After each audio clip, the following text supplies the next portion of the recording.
Good evening, everyone. Hope we are doing good. And welcome to another book review of Kaizen Reading Group. Right? I am your humble moderator today. And with me is Chinwe Okere as our reviewer for this week. Right? We are rounding up Think and Grow Rich, and it's exciting. Right? I mean, we've come a long way. About how many chapters? Can't even recall.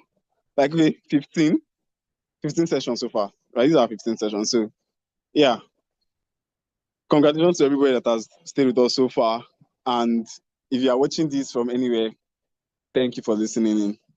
All right, so today's chapter for review is the epilogue, how to outwit the sixth ghost of fears. And Chinwe will be taking us through this chapter and all the juice and insights that she has digested from it. I encourage all of you to enjoy it and pen down. At the end of this session, I have challenge for everybody. So, yeah. Thank you very much, Chinwe. Can you hear me? Hello. Yes, I can hear you. Good evening. Good evening. I'm here. All right. Good evening. I'll be handing over my invisible mic to you now. So, and are you ready? Let me give you 1, 2, and thank you very much. You have the floor. Let us share your 2 cents with us and let's enjoy ourselves. All right. Good evening, everyone. Hi, Mr. Lupon. I think you were the moderator the last time I reviewed too. I think so. Hey. Thank you. Yes, I think so. Thank you for handing over. Thank you to the Kazim Reading Group team. And today we are rounding up the book Think and Grow Rich. This is a summary of the book so far. Please, 1 second, please.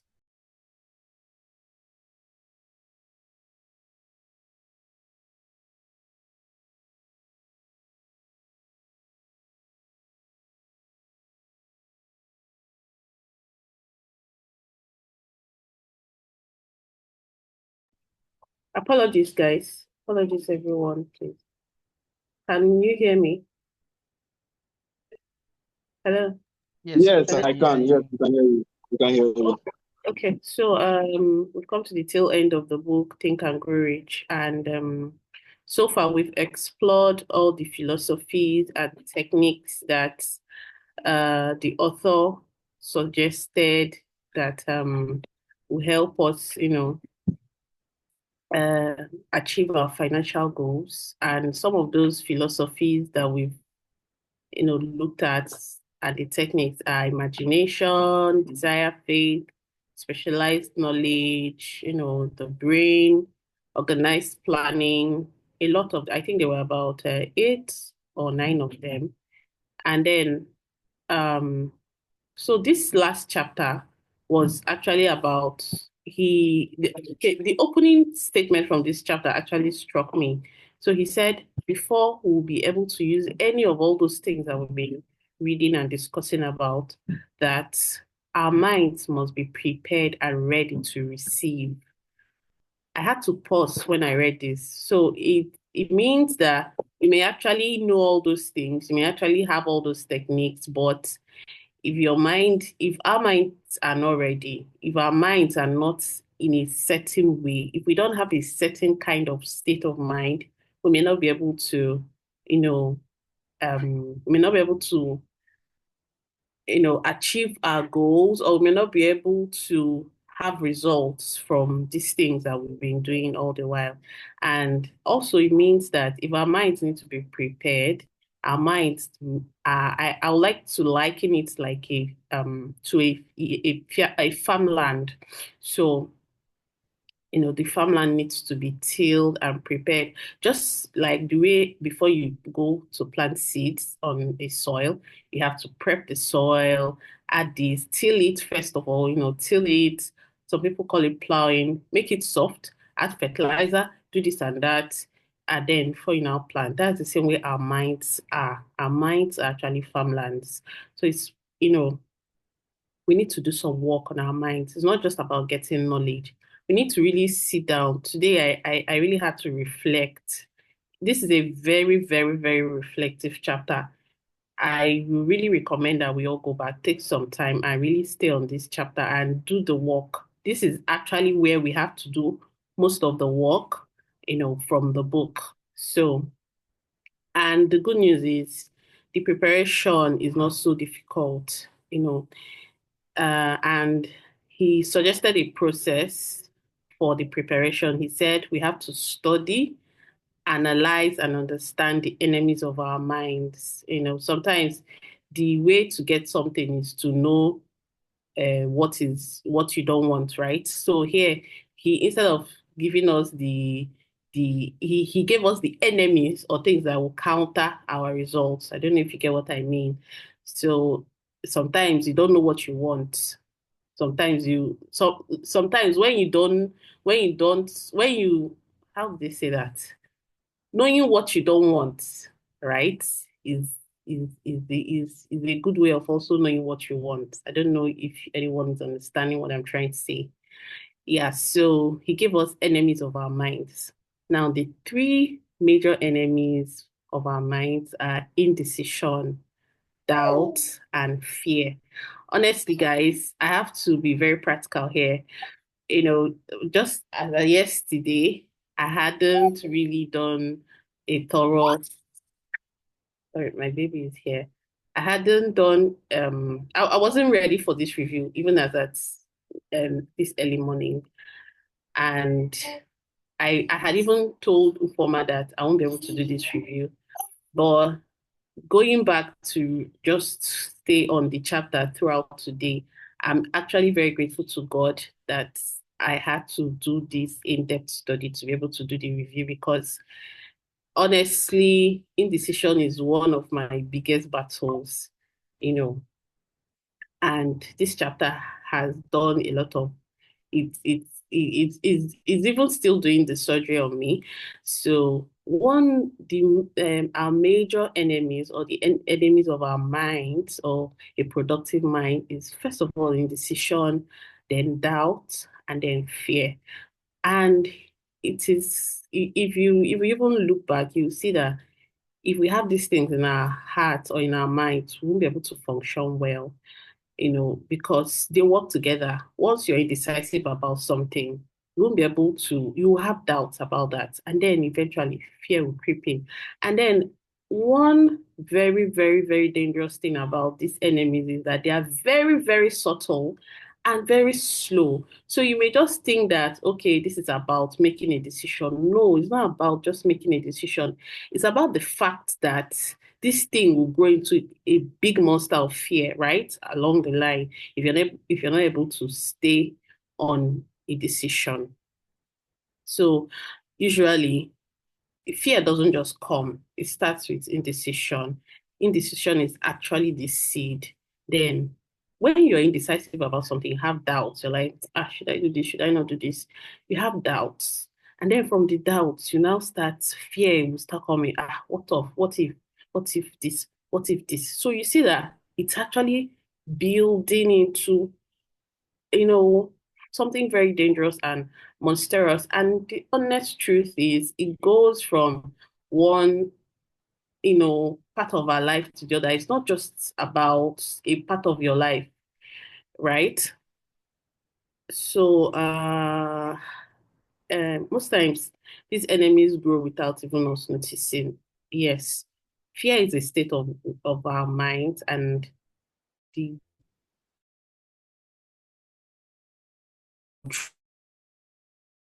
can be redirected.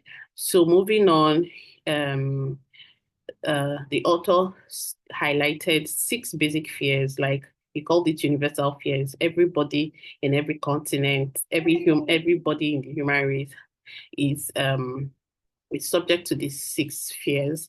And okay, let me just list them now.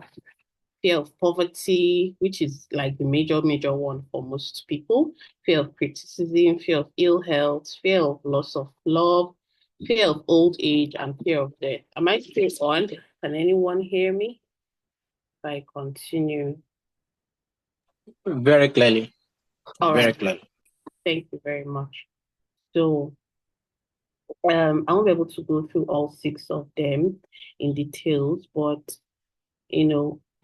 one fact that we've established through reading this book is that we must conceive first in the form of thoughts and ideas.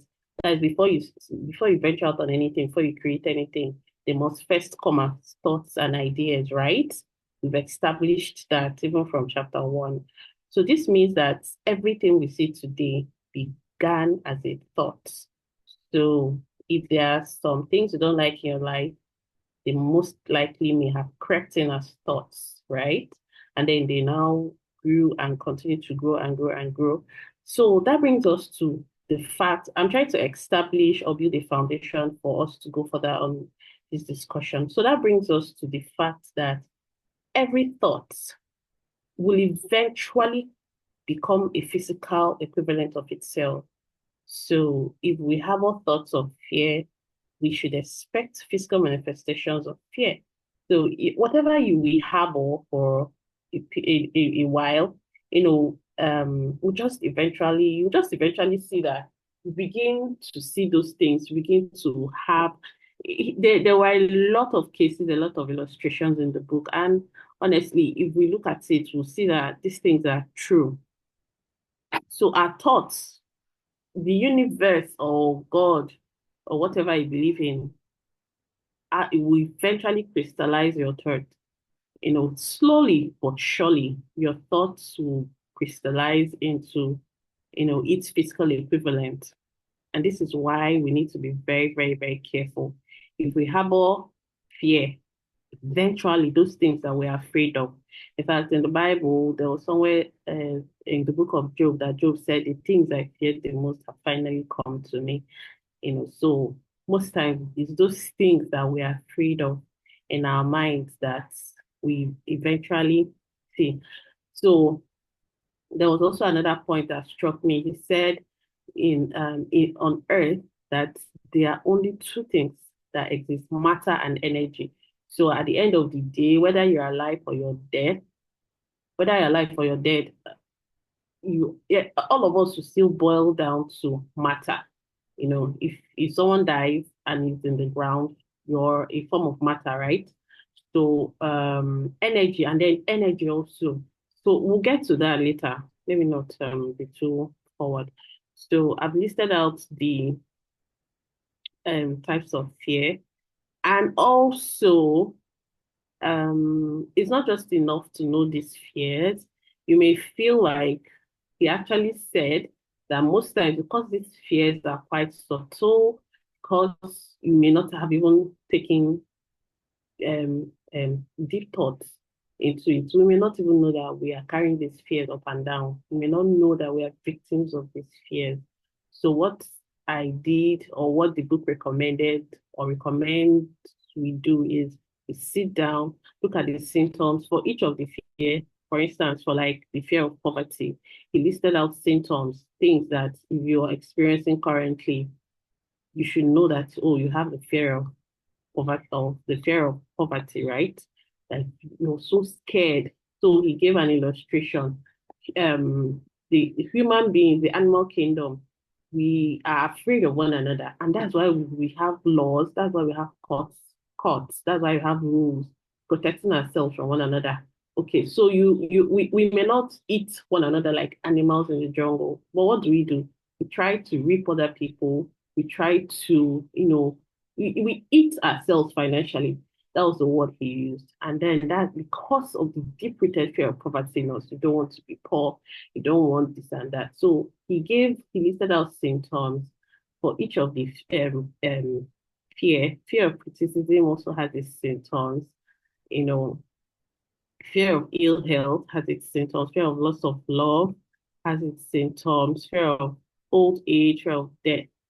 And uh, I will really, really recommend that we go and look at those things. Go and look at those things and do an assessment of yourself. So you even know, because the first way to handle an enemy is to actually identify the enemy. So you have to identify that, oh, I have this fear, before you now even start working on how to eliminate it from your mind, right? So that all these things that we've been studying about can work.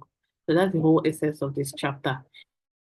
He's drawing us back into ourselves, look inward. There are some things that will hinder the manifestations we're looking for, and these are them. These are the things. So we have spoken about, fears, enemies of our minds. So to wrap it all up, what's the solution to all this? Now, we started by saying that indecision is like the seed, is the root cause of fear, right? So the solution is actually forming the habit of prompt and firm decision making. So if we can form the habit, say when there's an issue, you make it a prompt and firm decision on the spot. He said we'll have eliminated most of our fears, right? So indecision usually just destabilizes us. It doesn't let us think. It makes us lose self-confidence. It has a lot of things that it does. Like it just it just captures our thinking, our logical sense. I don't know if anyone can relate to this. You'll notice that, but when you are able to stand and reach a firm decision to follow a definite line of action, it just clears off indecision. And once we've cleared off indecision, most times all the other things, fear, doubt, worry, goes with it, right? I can actually relate to this. If I make a decision about something, usually most times I don't even have any doubts. I don't have any fears, right? Yes. So uh, through indecision, these six fears will become translated into a state of worry and anxiety. So if we keep on brooding on our indecision, you find out that the fears become worry, they become anxiety, and just keeps growing and growing and growing. But we can actually relieve ourselves of these fears by making certain decisions. So he gave us instances. For instance, if you want to get rid of the fear of death, you make a decision to accept death as an inescapable event. You tell yourself, see, this death, everybody could die last last. So why am I even afraid? Right? It just puts out that fear, like death can come anytime. It's fine. So to eliminate the fear of poverty, we can do this by reaching a firm decision to get along with whatever wealth we can accumulate without worry. So you're not afraid of tomorrow, or you're not afraid of, you know. So we can eliminate fear of criticism by reaching a decision not to worry about what other people think, do, or say. This one is is for some of us, we're always like, what will this person think, what will this person say? And you're there and there and there and there, and you may not eventually even do what you're supposed to do because you're thinking of what someone will say or what someone will do or so. But he says, make a firm decision that, I don't really, I'm not worrying again about this thing. People can say whatever they want to say, yeah, but I'm making a decision today. I will do what I need to do, and I don't care what people say. So that will just kill the fear of criticism. And when we make these decisions, we see that it brings us peace of mind, and it just brings you peace, right? Excuse me. So kill worry by reaching a decision that nothing which life throws at you is worth worrying about. So just tell yourself that there's really nothing worth worrying about. Everything can be sorted out. And once we do that, once we get to that point, we have killed worry, where nothing can give you sleepless nights. It's not impossible, but it's a lot of mind renewal. It's a lot of training we have to give our minds. You just have to stay. And there's something he said, you need to stay on the positive side of life if this thing has to work, because fear actually attracts fear. Fear attracts negative vibes, right? Um, there was a time I started doing some study about energy and how it just works and how it connects. So every one of us were like magnets, and the energy you give out is the energy that also, it determines what is attracted around you.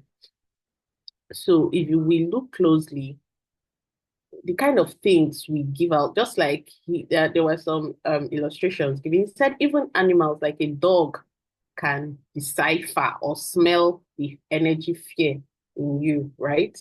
And that's why a bee will sting you for no reason, unprovoked, if you're scared. But people that have studied these things, they go to the beehive, they extract the honey, and the bee doesn't sting because the bee is not getting that fear vibe, that fear energy. So this is a lot. This is a lot to take in. This is a lot of mind renewal for us to, do. We need to work on our minds. That's just a summary of this thing. We need to just stay on that positive hemisphere. Just stay there, just like an air condition. If you're in a room, the air condition is on. You can feel it all over you. That's the same way we should just make sure that you're in that place, in the positive space. When you leave that room, the effect of the air condition you may not feel again. So, you know, let's leave positivity. These days I'm very, very, very cautious. You can't even say negative things in my environment because I am very aware and very conscious of energy and all that around me. So, in conclusion, we are the masters of our own destiny. So let's make decisions that will keep us in charge of ourselves and our environment. Thank you. And one. Thank you. Thank you very much for that beautiful highlight and key points that you've given us. Somebody give me on the okay, clapping. I think that you want to ask questions and to ask. All right, thank you very much for that beautiful review. This chapter looks like it's just guiding us on how to tackle demanding. The book generally, right? Think and Grow Rich. I think Think and Grow Rich actually does justice to the topic, although I would also feel like something about psychology and how to battle psychology and wealth. Think is like just very like I don't know. But probably when I write my own book out, I kind of this my powerful instinct. All right, so my voice is not clear. Can you hear me? Can you hear me clearly? We struggle because transitioning from Chinwe to you is is a lot of change. So are you using any earpiece? Yeah, I've disconnected now. Can you hear me clearly now? Right, much better. Thank you. Thank you. Thank you for that. Okay, so what I was saying is, thank you, Chumi, for that beautiful review. I feel like this topic was mostly tackling our psychology. I think the whole book generally, but this topic was clarifying or dotting the T's, dotting the I's and crossing the T's on how your psychology and approach to things has to be firm, right? Because I mean, it's talking about how to tackle fear, how to be more confident, how to make bolder decisions, and all of that. So I think it's a beautiful way to end the chapter or to end the book, and I hope that everybody enjoyed it as much as Chinwe and every other person that read it and myself. Right. So if anybody we have just 4 minutes on the clock. Let me see if anybody has any other things to share or say or ask questions or contribute. I'll give you maybe 60 seconds at most. So if there's anybody. Okay, maybe I should steal that 60 seconds quickly. All right, your time starts now.